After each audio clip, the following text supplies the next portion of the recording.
es en realidad el único partido nacional que ha hecho elecciones universales según sus militantes, ¿no? Organizadas y supervisadas por OMPE, además. Hechas por la OMPE directamente, de modo que no hay ninguna duda del resultado. Y ha sido un militante, un voto. Eso democráticamente se aplaude. Sí, es una decisión pues, importante. En estas elecciones yo he sacado la mayoría absoluta de los votos y también hemos ganado prácticamente en todos los departamentos de Perú, creo, salvo uno, me parece, hemos ganado en todos los departamentos sin excepción. Pero la campaña recién comienza, ¿no? Así que tu caricatura me parece muy apropiada para la campaña del partido. Sí, pues, ¿no? Porque finalmente hay un 36% de peruanos que todavía no están decididos o incluso amenazan con votar en blanco y viciado. ¿Cómo hacer para convencerlos de que la propuesta de Acción Popular es la mejor frente a este abanico de casi 19 posibilidades que son, la verdad, demasiadas? De pronto hay más de 30 digamos, lo que nosotros creemos en los estudios que hemos hecho es que en realidad hay 2/3 del país que no sabe por dónde va, ¿no? Por dónde votar. Hay un tercio más o menos que declara muy claramente eso, pero en los que se ven obligados a escoger en las encuestas hay otro tercio que es un voto muy móvil. Sin convicción. Porque yo creo que hay un 2/3 y también es normal, fíjate, las elecciones es una cosa que quizás sea interesante que los televidentes aprecien bien. Las elecciones cuajan, cristalizan, por decirlo así, muy tarde. Hablaba el otro día en una reunión que tuve con el expresidente de Brasil, con Fernando Henrique Cardoso, y Fernando Henrique me decía, pero no te preocupes que en todos los países la gente decide el último mes, ¿no? En consecuencia, yo creo que esta es una ocasión para un debate muy profundo de ideas. Porque ¿sean democracias con voto facultativo o voto obligatorio? En todos los casos es igual. ¿Y por qué? Porque ¿de qué se trata una elección presidencial? Una elección presidencial esencialmente es elegir un modelo para el país. Es decir, ¿dónde nos quieren llevar en 5, en 10 o en 15 años? ¿Dónde debe estar el país? Por eso yo creo que en realidad, fíjate, yo creo que en realidad en esta elección, más allá de las caricaturas, las declaraciones, las anécdotas, hay dos grandes modelos en pugna. Uno es el modelo de lo que ha venido pasando en los últimos 25 años, que nos ha conducido a donde estamos. Sin duda debe haber cosas buenas en ese modelo, pero es un modelo que, por ejemplo, privatizó sin competencia y sin regulación. Liberal privatizador criollo, diría yo. Claro, exacto, porque le faltó el Estado regulador. Claro. Entonces es como que tú invites a una empresa extranjera que viene al Perú y es como que tú invites a tu casa y el que viene a tu casa pone las reglas de tu casa. Es el Estado el que tiene que poner las reglas. Eso tiene que ver para la minería, para los recursos naturales. Pero además, toda esa idea, déjame esta idea, creo que es importante, de ese modelo, que es el modelo del fujimorismo, que todo el resto de los candidatos en sus gobiernos siguieron, y que por tanto hay una continuidad de ese modelo, era la teoría de que basta el crecimiento económico, se va a producir el chorreo, y lo que hoy día el Perú es una fábrica de desigualdades. Frente a eso, hay el modelo de volver a las políticas desarrollistas que nosotros planteamos, del desarrollismo democrático, con una activa presencia del sector público, no en el sentido estatista de la palabra, ni en el sentido de convertir al Estado peruano en un Estado, sino que haya un Estado. ¿Qué cosa pasa en el fondo en el Perú? Cuando uno dice ya, el Perú es un país fantástico, es un país con gente muy trabajadora, con gente que está haciendo unos esfuerzos enormes en su empleo, en su autoempleo, en la educación, en todo lo que puede hacer, pero que no recibe nada del Estado realmente. Es un Estado que no ofrece las cosas para las cuales los Estados fueron hechos. Esencialmente no les da ley, no les da orden, no les da bienestar. Yo creo que ha llegado la hora de decir, bueno, que estamos bien los números, pero primero la gente. Y toda nuestra propuesta es darle a Perú una sociedad de bienestar con los inmensos recursos que tiene Perú. Naturalmente para eso hay que hacer cambios radicales y tener un Estado con otro personal político, con otros criterios, con un criterio mucho más nacionalista, que defienda bien los recursos naturales que tenemos, porque de esos recursos naturales sale financiamiento para la salud, para la educación, para las viviendas, para la infraestructura. No hay que tener miedo a que el país pueda poner sus condiciones. Eso no implica espantar a la inversión. Hay que traerla, pero con condiciones favorables. Es lo que creo muchos han tenido miedo en plantearlo así. En un inicio porque estábamos en crisis, porque recién nos empezábamos a recuperar y teníamos que atraer inversiones sea como sea. Creo que ya estamos en ese segundo paso donde podemos poner algún tipo de condiciones favorables. Mira, yo he planteado cosas muy concretas, ¿no? Yo he planteado entre mis propuestas algo que a veces a alguna gente le puede parecer poco realista, pero vamos a hacer 1 millón de viviendas con hipotecas, con una hipoteca con una tasa preferencial de inflación más algunos puntos, de modo que no va a ser un regalo ni un subsidio, pero va a ser una hipoteca social. Ya los gobiernos de Belaúnde hicieron centenares de miles de viviendas cuando era la población mucho menor. Entonces nosotros ya lo hizo. De modo que nuestra propuesta no es una propuesta final. He puesto a trabajar a todos los técnicos que estuvieron involucrados en todas las etapas de vivienda y es perfectamente factible hacer. ¿Financiado desde el sector privado? A ver, es muy interesante. El gran problema para la vivienda social, para la vivienda masiva, para ese déficit enorme, y porque en el fondo yo le digo a los ciudadanos, tu techo es tu derecho. Esa es una de las condiciones fundamentales del Estado bienestar de la vivienda. Entonces, ¿dónde está el problema en la vivienda social? En el suelo. De modo que yo creo que el Estado tiene que proveer ese suelo y tiene que proveer los servicios. Una vez que tengamos eso, nosotros no vamos a construir una empresa estatal, eso lo va a hacer la empresa privada. Y espero que, como en los casos de los gobiernos de la UNA, empresas nacionales y no empresas extranjeras, como ha sido en los últimos 20 o 25 años, a las que el Estado les pone unas ciertas regulaciones de calidad de la vivienda, de tope en el valor de la construcción, porque no se puede construir a $2.000 metro, eso tiene que tener un tope en la construcción. Y cuando hemos hecho los cálculos, eso es perfectamente factible, que alguien que, por ejemplo, tiene el salario mínimo, nosotros vamos a aumentar también, como creo que lo han planteado mucha gente, y con un salario mínimo tú puedes destinar menos de 1/3 de ese salario mínimo al pago de la vivienda. Entonces es una cosa perfectamente factible. Pero yendo a una cosa más de fondo, el Perú tiene que tener políticas distintas con las industrias extractivas. Y yo he planteado por eso que yo llego y voy a renegociar el contrato del gas. Cuando dije esto, algunos empresarios se alarmaron mucho y dijeron, oye, ¿cómo se va a renegociar? Bueno, los contratos se renegocian. Tan se renegocia, el contrato de Ganecea ya se renegoció en el gobierno de Toledo y cuando era ministro el señor Kuczynski, cuando se les permitió exportar. Entonces, cuando uno mira lo que nos están pagando en regalías por cada millón de BTUs, que un millón de BTUs no son sino la unidad de calor que encierra el gas, eso es lo que vale el gas, el calor que tiene. Es una cantidad de centavos ridículos, sobre todo cuando ya se ha amortizado esa inversión, cuando esa inversión del ducto contó también con soportes de los peruanos a través de las tarifas eléctricas, en una cosa que se llamó la garantía de red principal. Y pues eso hay que cambiarlo. Pero no solamente eso, sino que en general creo que hay que hacer una nueva... Digo que al Perú no le faltan recursos. Al Perú lo que le falta es una administración distinta. Y si hablamos justamente de recursos, ¿qué posición se tiene frente a la minería, por ejemplo? ¿Qué tantos problemas sociales ha causado en los últimos 2 gobiernos? A ver, la minería es una columna vertebral del Perú. Cuando hay hubo algún candidato que dijo minería o agua, a mí me parece es una cosa que yo no entiendo. ¿Por qué no entiendo?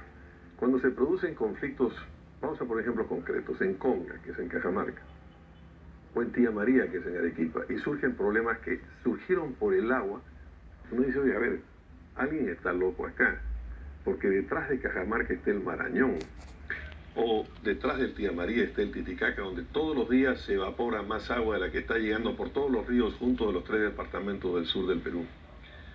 El Perú no tiene un problema de agua. El Perú tiene, como todos los países de Sudamérica, somos dueños del 28% del agua dulce del mundo. De hecho, una de las políticas que nosotros vamos a hacer, ¿cuál es el problema? El problema es que el agua está donde no está la gente, y la gente y la economía está donde no está el agua. Pero agua tenemos, y tenemos los recursos financieros, y existen hoy día los instrumentos técnicos para hacer esos trasvases. De modo que una de las cosas fundamentales, he dicho que mi gobierno va a tener 3 letras, A, E, I. A de agua, E que va a ser energía más educación, e I, industrialización, infraestructura e innovación.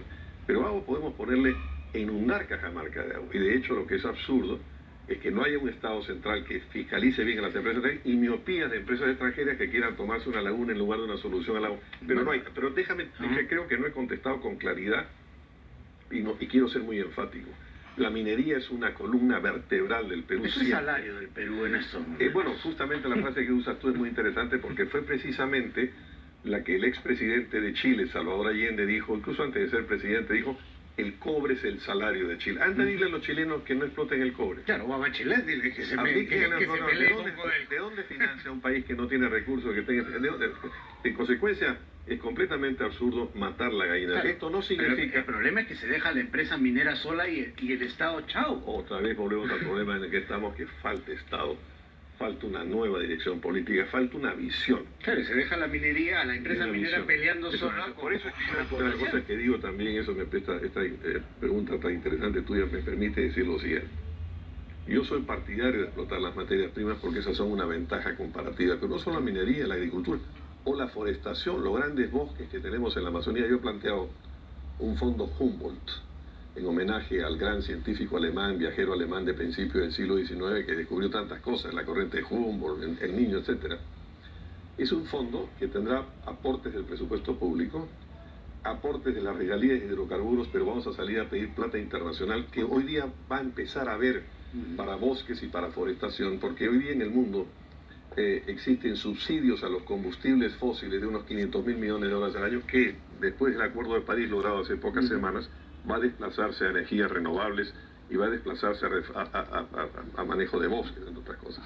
En consecuencia, nosotros podemos crear grandes fondos de financiamiento para una recuperación forestal fundamental. Pero esencialmente, ¿cuál es nuestro proyecto? Nuestro proyecto, yo te diría que, para sintetizarlo en dos frases o en 3 o 4 frases, es: uno, en el largo plazo, nosotros tenemos, yo estoy convencido que el Perú puede ser un país desarrollado en una generación, y por eso quiero ser presidente, porque sabemos que hay que hacer para eso. Pero para que eso ocurra, nosotros no podemos seguir atados a las materias primas. No significa penalizar las materias primas, pero significa que tenemos que darle un valor al siguiente paso. Tenemos que dar un valor de industrialización. Para que ese país, para que eso se industrialice, ¿qué han requerido todos los países que lo han hecho? Tener antes una base, un piso competitivo de energía. Y el Perú puede ser el país más competitivo en energía en América del Sur. Lo que no tiene Chile, lo que incluso le falta a Brasil. Nosotros tenemos... claro, con los proyectos necesarios incluso exportar. No, fundamentalmente exportar. Nosotros podemos ser el gran polo de exportación eléctrica de eso. Entonces, eso es en el largo plazo. Ahora, en el corto plazo, es fundamental la creación de un Estado y una sociedad del bienestar, que quiere decir ponerle a los peruanos un piso común de igualdad de oportunidades en trabajo. Eso significa aumento del salario mínimo, significa contratos generales de trabajo. Yo los trabajadores que vi el otro día en Chaimochi, por ejemplo, boom de la agroexportación, ganan menos que el salario mínimo, no tienen aguinaldo de Navidad, no tienen seguro. Se tiene que terminar eso. Alguien tiene que defender a esos trabajadores. Formalización salud, de verdad. En salud nosotros creemos en mejorar el ISIS, en aumentarlo, en la expansión del ISIS, que ha sido una cosa buena, y yo reconozco que se ha hecho en estos años. Y luego nosotros van a ser bienes universales los medicamentos fundamentales de las enfermedades más comunes. El 70% de lo que se gasta en salud de farmacéuticos que otra vez vuelven a ser el Estado. Nadie controla bien, entonces hay unos lobbies enormes de la farmacéutica, tanto internacionales como nacionales, que encarecen indebidamente los productos. Vamos a financiar los medicamentos fundamentales. Vamos a hacer ese 1 millón de viviendas para satisfacer el tema de la vivienda. Y naturalmente nada de esto estaría completo si a ese piso común de igualdad de oportunidades no le agregamos el tema de la seguridad, que hoy día contagia a todos los peruanos y a todas las ciudades. Pero esencialmente, yo te diría que lo que yo tengo en la cabeza y en el corazón es, primero, la gente. El tema de la seguridad, ¿por dónde pasa su solución? Implementar a la policía, subirle sueldos, mejorar la capacitación policial. Las recetas son múltiples. ¿Cuál es la suya? Muy interesante la pregunta, porque todo el mundo está esperando una receta. Y ahí está la equivocación. La seguridad es yo digo que es una cadena de valor, por decirlo así, o de falta de valor. ¿Empieza dónde? ¿Dónde empieza la inseguridad? ¿Dónde empieza el reclutamiento del delincuente? En los barrios donde hay marginalidad económica. De modo que el origen de todo es el tema de la desigualdad. Por eso es tan importante tener un país con igualdad y tener un piso común de igualdad de oportunidades. La siguiente conexión en esa cadena de valor es la comisaría. Cuando se juntaron las policías de investigaciones y la Policía Nacional, ¿en qué se han convertido las? Cuando tú vas a una comisaría, todos hemos ido a una comisaría, todos hemos tenido un problema con un carro, con tránsito, o hemos sido acompañados a alguien. Están haciendo, además toda máquina de escribir, no sin computadora, están haciendo expedientes de investigación, porque ahí está la plata. Y la comisaría del pueblo, la comisaría del barrio, ha dejado de ser ese enlace que se le ha cedido eso a los serenazos, ¿no es cierto? Ahí comienza otro problema en la cadena de valor. En la cadena de valor de seguridad lo inmediato es la policía, donde hay que hacer una reforma. No se trata de despedir 10 o 20 generales, sino fundamentalmente transformar la base de la policía. Pero hay necesidad de más policías, hay necesidad, por ejemplo, como es en Estados Unidos. En Estados Unidos el tránsito no está manejado por el FBI, ¿no es así? Naturalmente hay pequeños problemas que tú, si te vas de un condicionado varias veces en esta entrevista, es el nudo del problema. Lo que falta en el Perú, hemos tenido en los últimos 20 o 25 años una suerte de idolatría de los mercados. Los mercados son muy importantes, hay un enorme papel constructivo del sector privado, qué duda cabe. Pero junto con eso siempre tiene que haber el papel constructivo del sector público. Lo que falta en el Perú es Estado. Entonces viene la discusión, usted quiere más Estado, usted es estatista. No se trata de más o menos Estado. Se trata del Estado que necesitamos, el Estado que sea un Estado arbitral, el Estado que ponga reglas de juego, que defienda básicamente a nivel de los ciudadanos, de las personas, sus derechos, ¿no? Yo creo que en el fondo, y a nivel externo, la defensa de los intereses del país. Intereses que son, por un lado, intereses estratégicos, diplomáticos, militares con las fronteras, pero también en defensa de los intereses económicos, estratégicos del país. Yo creo que en el fondo, esto me está dando la idea de que nosotros requerimos un nuevo gran pacto social, en donde el Estado tiene que comprometerse a unas pocas cosas fundamentales que va a empezar a darle a los ciudadanos, y los ciudadanos tienen que empezar a cumplir ciertas cosas que hasta ahora no se han cumplido. Entonces yo creo que últimos 12 años de crecimiento, y todos los gobiernos se llenan la boca hablando de los números que crearon, no crearon ningún número, no hicieron ningún valor agregado. Lo que causó el crecimiento no solamente del Perú, sino de Sudamérica fue China. Hay una relación, yo lo he explicado varias veces, yo en el Banco Interamericano estimulé un estudio que hicieron los economistas del banco, por supuesto, no yo, que estableció muy claramente, como otros organismos internacionales lo han hecho también, que había una relación directa en que a cada 1% de crecimiento de China estaba comprando gran cantidad de materias primas. Metales sobre todo. Ten en cuenta que China, en los últimos 4 años, consumió más cemento que Estados Unidos en todo el siglo XX. Fíjate esta cifra. Entonces, este enorme proceso de urbanización hizo que la economía china demandara muchos productos del mundo, creció 10% más o menos de promedio, y a cada punto de crecimiento China correspondía 0.6 de crecimiento de Sudamérica. El caso de México y América Central es distinto porque están pegados más a la locomotora norteamericana que a China. ¿Qué quiere decir eso? Que si crecía 10 China, crecíamos 6. ¿Qué fue el número de crecimiento peruano? Si China se desacelera como ya se desaceleró, digamos a 7, ese 60% de crecimiento se transforma en 4.2 o un poco menos si los gobiernos no son tan eficientes. Ese fue el valor agregado. Pero ¿eso qué requiere? Requiere que hoy día que China está entrando en una política distinta, tiene que haber unas políticas contracíclicas, una fuerza de presencia de inversión pública en la infraestructura, volver un poco, como he dicho yo, a las políticas desarrollistas de Belaúnde. Este millón de empleos que yo he propuesto tenía un impacto brutal en el empleo. Estamos haciendo los cálculos de cuánto empleo crearíamos con eso. Pero también la creación de nueva energía eléctrica, de nueva industrialización. Hay muchas maneras para industrializar el Perú. Poder exponer estas cosas y algunas de nuestras propuestas. ¿No? Como nosotros somos una candidatura además sin mayores recursos, vamos a tener que multiplicarnos en medios como el tuyo, ir a todos los pueblos. Bueno, así lo hizo Fernando Belaúnde en el año 56, no fue pueblo por pueblo, pero creemos que es fundamental porque lo que falta es una reconquista del Perú por los peruanos. Ok, muchísimas gracias. Ha sido Alfredo Barnechea, candidato a la presidencia de Acción Popular. Nosotros con esto nos vamos a una pausa, regresamos de inmediato.